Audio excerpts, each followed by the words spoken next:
is going to be able to solve these problems. In fact, no one level of government. We require the cooperation and support of the municipalities, the provincial government, and the federal government on this very important issue. Nikki Sharma brings to the table experience as a lawyer advocating for residential school survivors.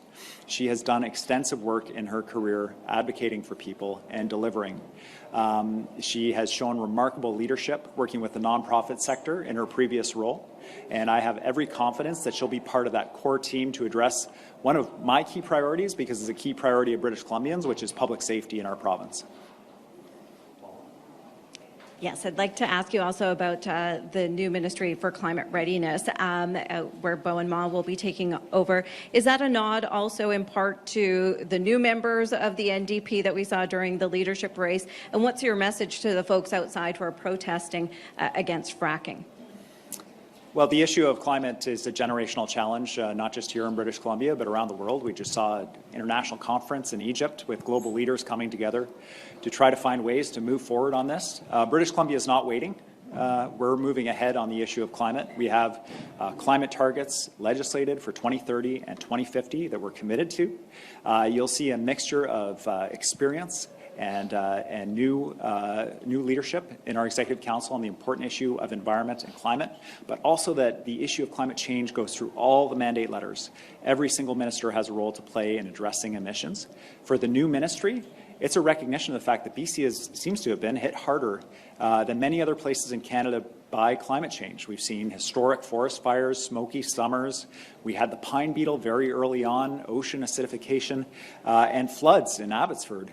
And so prioritizing our readiness, identifying issues across the province where we know climate change is going to have an impact, making sure that we're ready to go, is a key responsibility of this ministry, both to prevent harms wherever we can from climate-related disasters, as well as the risks that we always face, seismic issues, tsunamis or earthquakes, making sure that we're ready for those emergencies, that we're learning the lessons from past emergencies, that when disaster hits, that communities recover quickly will be the focus of this new ministry. And the challenge with this issue is that it goes across, again, so many ministries. So having a dedicated minister who's able to coordinate our efforts across government to be ready, to prepare and to minimize harm where we can, it's an important job. I'm very excited that Bowen's agreed to take it on. Our next question is coming from Katie DeRosa, Vancouver Sun. Thank you, Premier. Can you give an insight as to your decision around finance? Minister Conroy moving into finance, and it seems like it's a bit of a demotion for Minister Robinson from finance to her now portfolio. Can you give an explanation of why you made that decision? A couple of pieces. Minister Robinson has responsibility for a critical role in our province. I think all British Columbians are aware that our economy is growing quickly. A lot of employers are looking to hire, and they are finding that they're struggling to find employees with the skills needed to fill roles, and that is in government, that's in the private sector, the nonprofit sector. Finding people with skills that are needed is a big challenge across our province. Selena's experience working with business, working in the nonprofit sector, as finance minister, she's going to take that dedication and that enthusiasm for the role to this important piece of work, which is making sure that our colleges, our universities that are ready for the challenge, that they're delivering people graduating with the skills that we need, but also that British Columbians have the opportunity to upgrade their skills, to learn new skills, to fill those jobs that are available. We've got a big challenge. We've got more than 1 million new jobs coming online in our province. We need people who are skilled and ready to go, and Minister Robinson has a huge responsibility there. I have huge confidence in her, and that's why she has that role. For Minister Conroy, I'm really excited that she's agreed to take on this role. She brings to the Ministry of Finance role extensive experience across government. I've worked with her for almost a decade now, since I was first elected. I've seen her at work. She is rural tough, and British Columbians want someone like her on their side. She is a great compliment to me in the sense that she comes from a smaller community in the province. She has that rural lens on things. And also, I know that she has the values that British Columbians do, the priorities that British Columbians do around delivering on healthcare, on housing, on public safety, and building a strong economy. I'm really excited that she's taken this on, and I'm sure she's going to do a great job. Follow-up, Katie? Yes, please. With the new housing ministry, what tasks do you want to see in perhaps the first 100 days from Minister Kahlon? So I am really pleased that Ravi agreed to take on this critical role. For so many British Columbians, the issue of housing is top of mind, whether because they're seeing people living on the streets and sidewalks in their downtown cores or in parks, or because they have a reasonable salary, they have a decent job, and they just can't find a place to rent, or that they could even imagine that they could afford to buy. This is a critical role, and there are huge initiatives in Mr. Kahlon's mandate letter. He is going to, pardon the pun, he's going to build the foundation of our government's move into an area where we haven't been for many years, which is delivering affordable, attainable, middle-class housing. This is something that the federal government used to be very involved in, but they've moved back from that. But now they're back at the table on housing, and so are we. And we're going to deliver on this commitment. Mr. Kahlon's record speaks for itself in delivering on the priorities of British Columbians, and I'm very enthusiastic about him building this portfolio, building homes to support British Columbians. Next question is coming from Richard Zussman, Global News. You're surrounded around those in your cabinet. There are some that are out. Can you explain the decision to remove Nicholas Simons and George Chow from cabinet? I'm really grateful to George Chow and Nick Simons for their work in cabinet, for their leadership, and they are going to continue to assist in responding to the challenges that British Columbians face.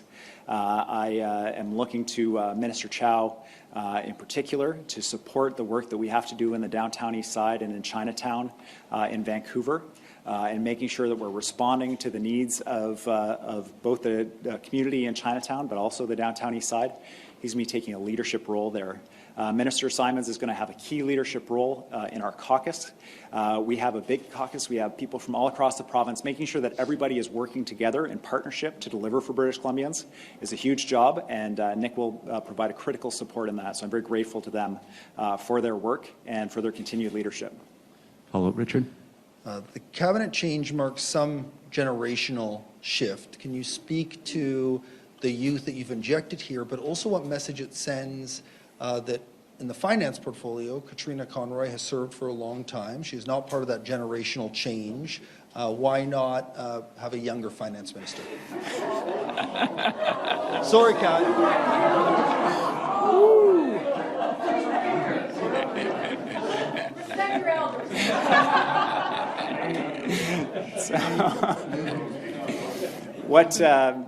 What I've tried to achieve here with this cabinet is a real mix of the voices of experience, the people who have been there through many governments and seen how things work and can bring that experience and knowledge to the table, and new voices, making sure that younger members of our caucus have an opportunity to bring their views forward, so that around the table we have a mix of voices that represent not just the diversity of our province in terms of the geography or the people, but also the life experiences that people have. So having that diversity of voice around the table is absolutely critical, and I think that that's what you see in this group behind me. Next question comes from excuse me, Rob Shaw, Wow, Check News. Thank you. Thank you very much, Jimmy. George.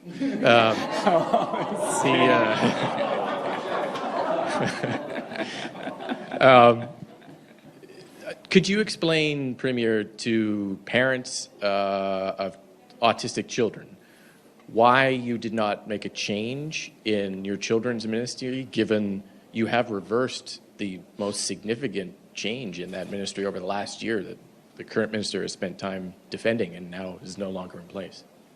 Yeah, I'm really glad to see Minister Mitzi Dean taking on what is a very challenging portfolio.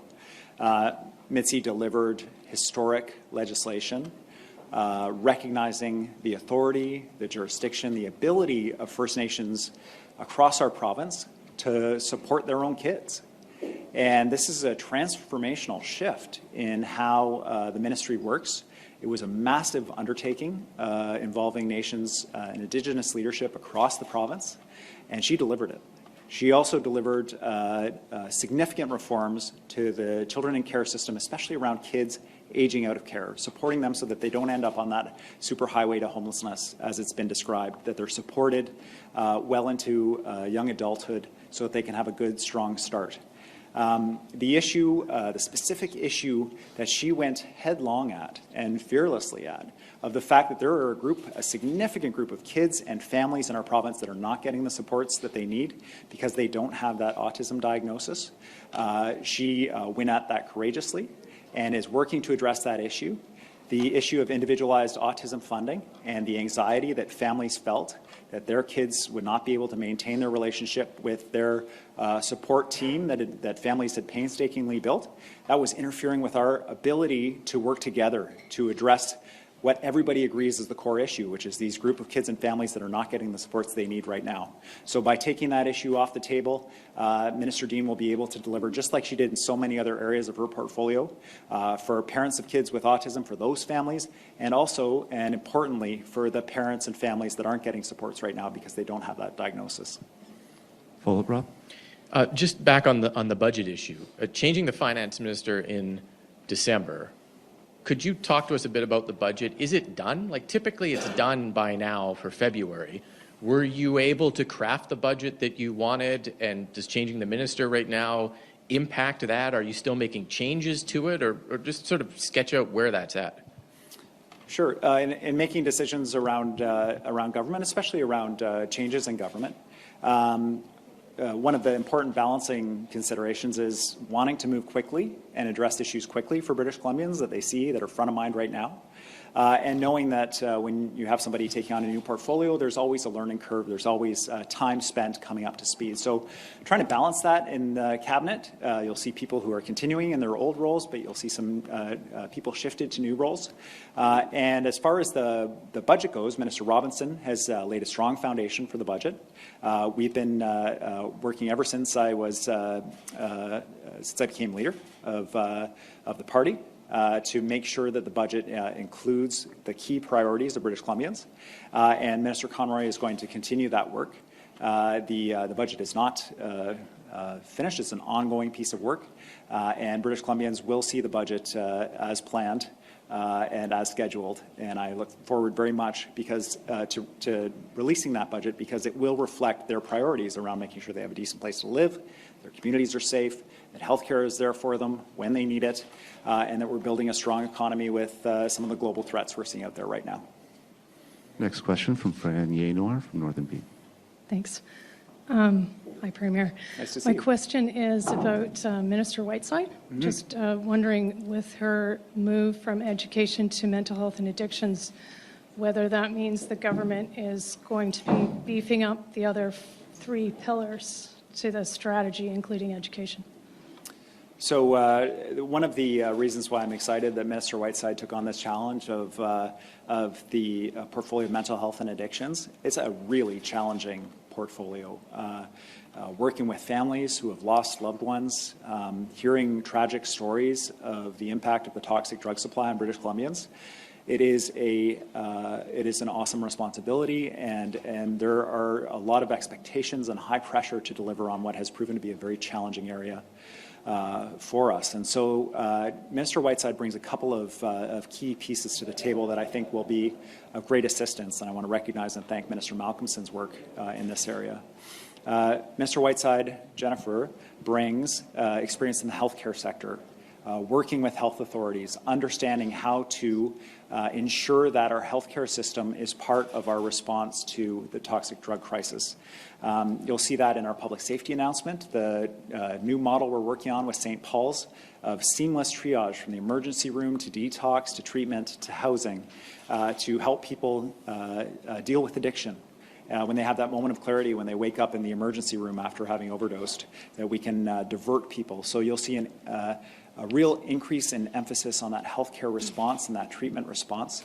And certainly coming from the Ministry of Education, understanding how important it is to reach kids, to get the message out about the risks of our toxic drug supply is another critical piece that she brings to this portfolio as well.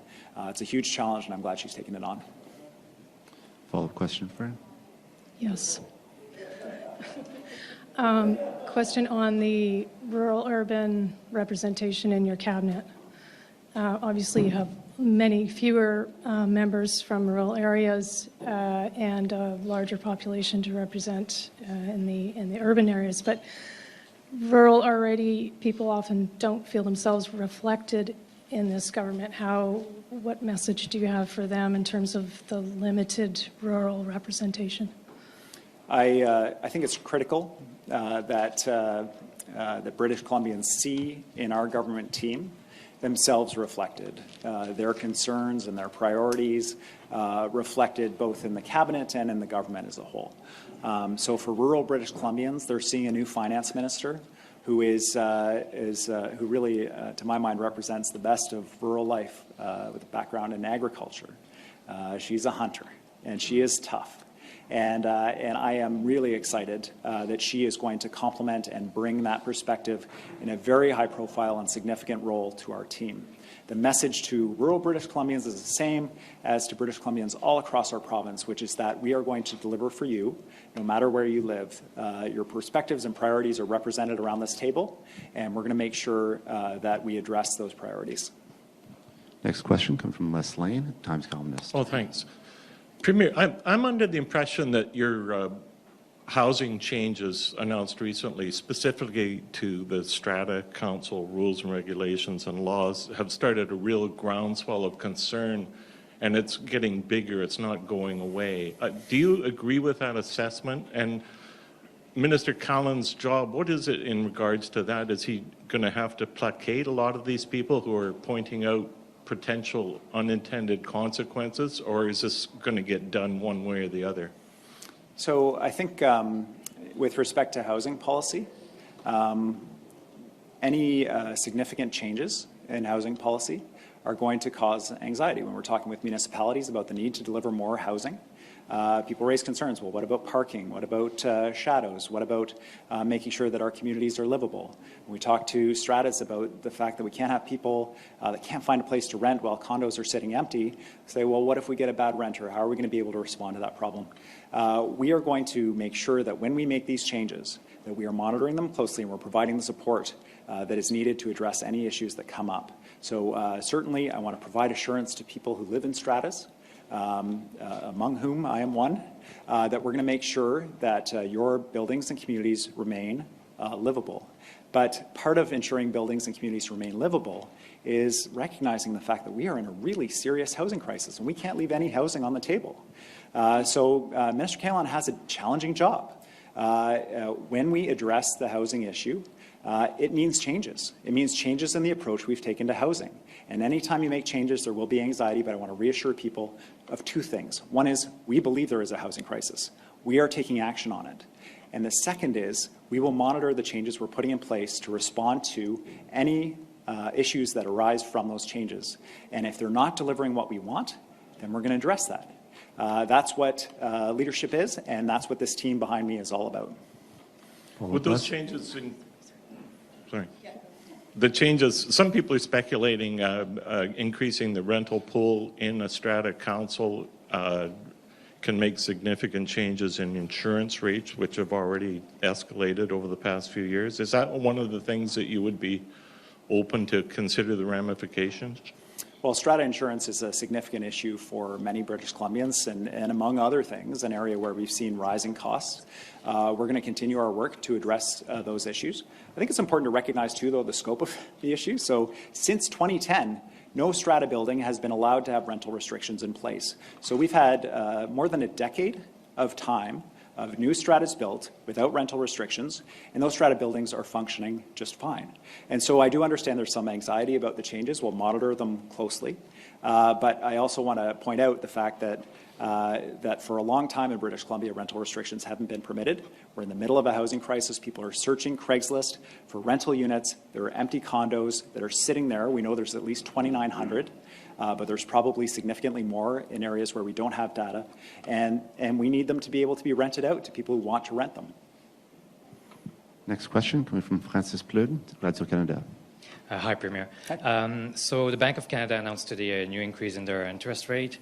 Can we expect new measures to help British Columbians who struggle to make ends meet? And if so, what kind of measures?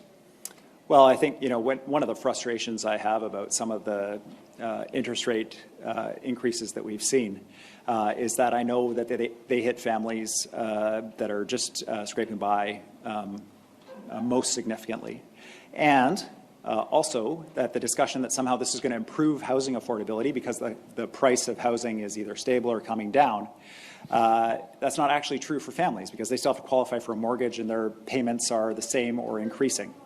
And so if we really want to go at the housing issue, making sure that we are actively out there supporting municipalities, supporting the private sector, the nonprofit sector, in building affordable, attainable housing for people very actively as a provincial government is how we're going to go at this issue. The Bank of Canada will make the decisions that they make. It will have impacts on families. We'll be there to support families.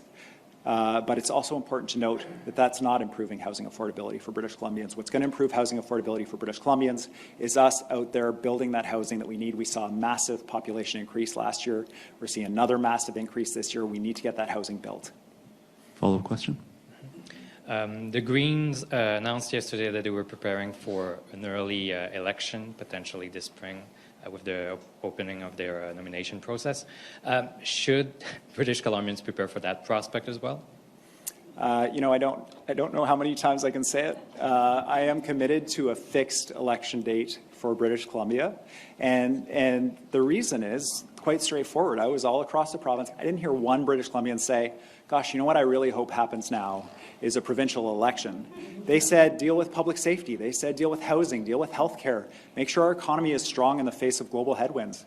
And that's what we're going to do. We have 2 years. We have a mandate from British Columbians to deliver. And I know my colleagues behind me and myself, we didn't get into politics to run elections. We got into politics to deliver for British Columbians. We have an opportunity to do that, and we're going to do it. Next question. Andrew McLeod, Tyee. Yes, thanks again, George. You've said that you would like the old growth strategy to be accelerated. Wondering why Bruce Ralston is the right person to do that and what your instructions are to him. Minister Ralston is the ideal minister for this role for a couple of reasons. He shared with me that he has personal employment history in a mill as a young man. But beyond that, he is coming to the job from a focus on innovation, on industry, and on trade. He's our Minister for the Consular Corps. And if we are going to ensure a sustainable forest industry for British Columbians for generations to come, we need to get more value out of the wood that we're harvesting. That means using innovation to make sure we're creating jobs. That means increasing our trade networks around the world as we lobby against and push against those unfair softwood tariffs in the United States, finding other trading partners that are going to treat us fairly on that issue, finding markets for BC timber. And finally, Minister Ralston, in his previous job in Energy and Mines, had to work very closely with Indigenous leadership to deliver projects across the province. And the same is going to be true in the forestry sector.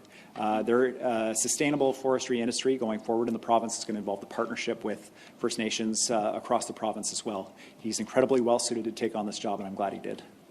Follow-up, Andrew? Sure, please.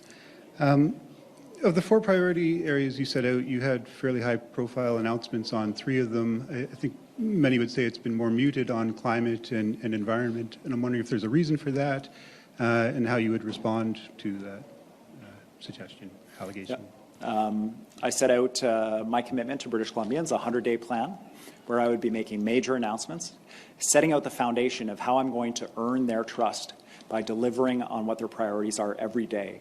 This team behind me is part of that process as we put the pieces in place to deliver on those priorities of healthcare, of public safety, of housing, and of course a clean, sustainable economy that works for everybody. We're going to take on that global challenge of climate change and lead again as we have in British Columbia with our Clean BC plan. And I'm really excited about the work that's going on, and British Columbians will see action from our government on that important file, as well as their other priorities. Next question coming from Rob Buffum, CTV Vancouver Island. Hi, Premier. People had observed that the last cabinet was disproportionately island-based under an island premier. There's actually now an additional member of cabinet from the island. Did you give any consideration to, I don't know, changing the geography or the layout of those choices? There's a couple shifts that you'll see in this cabinet behind you, and one of the pieces that I'm particularly proud of is the presence of MLAs from the Fraser Valley in our Executive Council, our Minister of Agriculture, Minister of State for Transportation and Workforce Readiness, strong MLAs from the Fraser Valley to ensure that that voice is well represented at the table. You see leadership from Surrey, fastest growing community in British Columbia right now. Our new Minister of Education, Rashna Singh, coming from that community, making sure that we're delivering for education for parents and kids in fast-growing communities like Surrey. It's going to be her priority. So you'll see leadership from all across the province in this Executive Council, and ensuring that British Columbians can see themselves in this group of cabinet ministers was critically important to me. Follow-up, Rob? Yeah, I'm just wondering if you could kind of spell out what the rationale was for moving two of the island MLAs, Sheila Malcolmson, I guess Sheila in particular I'm wondering about, but also Lana Popham. What were your thoughts there? So we have a really important piece of work to do around our tourism, arts and culture sector. Coming out of the pandemic, obviously tourism was the industry that was the hardest hit. And the impacts on tourism providers across the province was huge. So Lana, in her work in the Fraser Valley, responding to the impacts of the flood on farmers, she has the ability to work with stakeholders to support people coming out of disastrous impacts on their businesses. She's going to show real leadership there. We also have major sporting events happening from 2024, 25, 26, and 27. There's really fun and exciting things happening in British Columbia, and making sure that we get the maximum benefit out of those events for our economy, for British Columbians, that everybody has a good time, but also that we see lasting jobs and impacts in our tourism sector.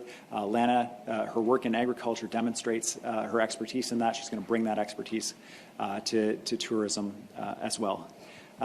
With respect to Minister Malcolmson, she did a really significant amount of work building that framework around mental health and addictions across the province, really challenging and demanding work on a emotionally demanding portfolio.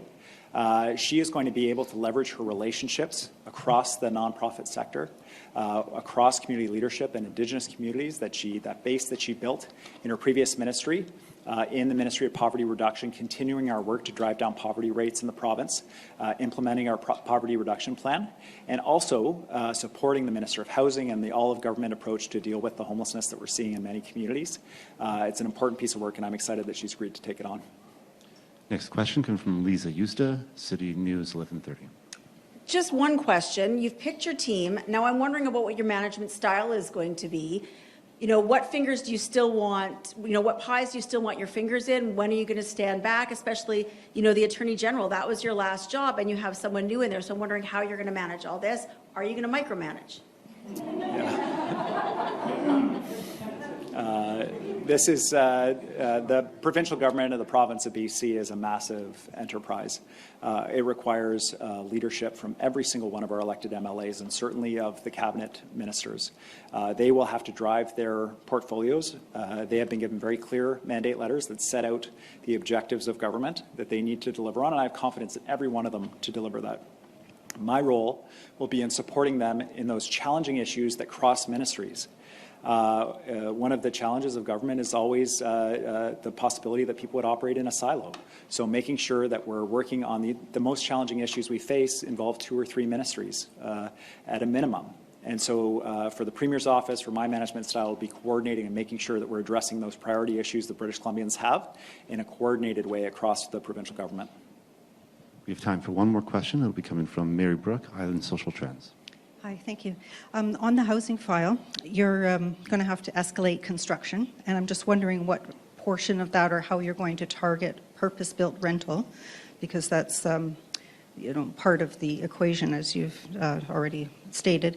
And then a shortage of workers in the construction industry seems to be part of the problem there. So I'm just wondering any direction you might be giving to post-secondary to direct more people into the trades, and also would there be any redirection within immigration to look for trades coming from international sources? Thanks. Great question. So on the issue of housing, there are two components to it. Obviously, we have really fast-growing communities. We need to build that housing. It includes purpose-built rental housing to make sure that people are looking for a place to rent can actually find a place to rent, but also attainable housing to own to give people a chance to get into the housing market and set down roots in a community. This is very challenging work. And so Minister Kahlon has a number of initiatives set out in his mandate letter, which include things like protecting the rental housing that we have, setting up a fund that will assist nonprofits in buying existing rental housing to make sure that it's protected. Every person that's rented can imagine the feeling that you would get when you wake up in the morning and you realize the building that you live in has been put up for sale. What does this mean? Does this mean that I'm going to be evicted? Does this mean that my rents are going to be hiked, and so on? To know that there's a possibility and a fund set up to buy that lower cost rental housing that people are living in, especially seniors, to make sure that they're protected from eviction, and that if the property is redeveloped, it's done in a way that they're able to move back into a new suite at the rent that they can afford. This is absolutely critical. So protecting the rental housing we have is significant. The other piece is building new rental housing. And we do have a challenge around skilled workforce. Minister Robinson is going to take that head on in her new role. And beyond that, we will be looking to leverage opportunities around modular construction and other ways of approaching housing construction to make sure that we can drive down the cost of housing while ensuring quality and ensuring the ability for British Columbians to find that housing that they need. Follow-up, Mary? Yeah. BC-based food production is a problem that we've seen in the province. There's still vulnerability in the Fraser Valley area after the floods, but that's not a situation that's resolved anytime soon. That all the dikes need to be, shored up and maybe redirection of the river at some point. And there's also a shortfall of food production on Vancouver Island. So, what is your vision for how food security is going to be enhanced in BC? Many British Columbians, it may not be obvious to them, but agriculture is a huge economic driver in our province. And I see really significant potential for us to expand what we're doing around agricultural production and processing that increases not just the opportunity for jobs in BC, which is really positive, but also food security, that we have food production and processing within the borders of British Columbia. So if the roads are washed out to Alberta, or if the border closes to Washington State, that we are able to make sure we're delivering food for British Columbians that they need. It provides the possibility of lower prices for food because the food is produced and processed in British Columbia. It doesn't have to be shipped so far, reducing the cost of gas. And also, it creates the possibility of export markets for our agricultural products. Foods that are grown and processed here, British Columbia has a reputation around the world for clean and safe food, which is really significant in a lot of communities. So driving those opportunities for food export to grow our economy and make it more secure in the face of the headwinds we're facing globally as jurisdictions like California reduce their food output. This is a big economic opportunity for British Columbians. Having a Minister of Agriculture who not only lives in the Fraser Valley, but is a former local leader at the municipal level in the Fraser Valley, that has experience with agriculture, that has those relationships, and she will be supported by our former Minister of Agriculture, Lana Popham, to leverage those relationships that Lana built over the last 5 years. I'm really excited about the possibility of agriculture to be a core piece of growing our economy, reducing emissions, increasing food security. The potential is endless. That's all the time we have. Thank you so much for joining us today. Thanks very much.